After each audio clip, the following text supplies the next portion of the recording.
ফাঁসি ফাঁসি ফাঁসি চাই, ধর্ষকদের ফাঁসি চাই, ধর্ষকদের ফাঁসি চাই। এই আন্দোলন করেছিলাম একটা স্বপ্ন নিয়ে, আমরা রাজপথে রক্ত দিয়েছি।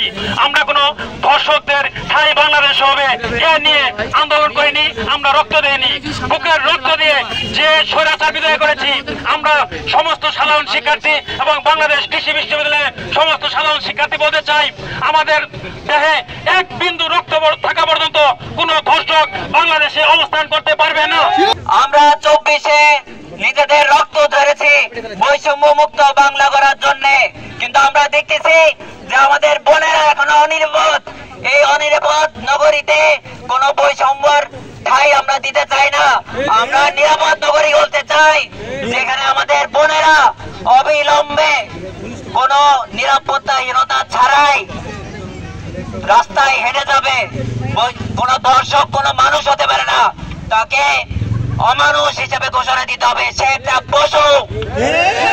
যতদিন পর্যন্ত দর্শকের বিচার হবে না, আমরা আমাদের রাজপথ ছাড়বো না।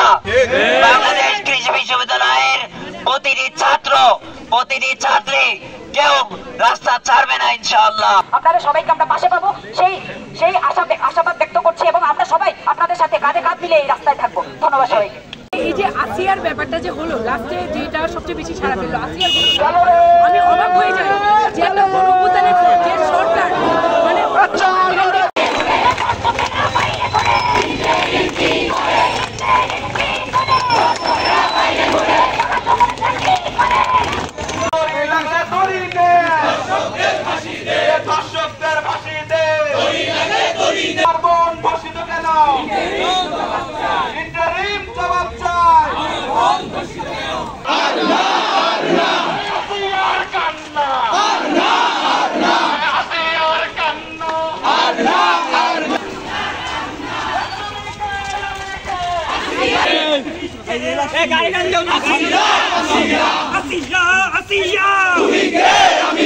আমার বোন দর্শিত কেন?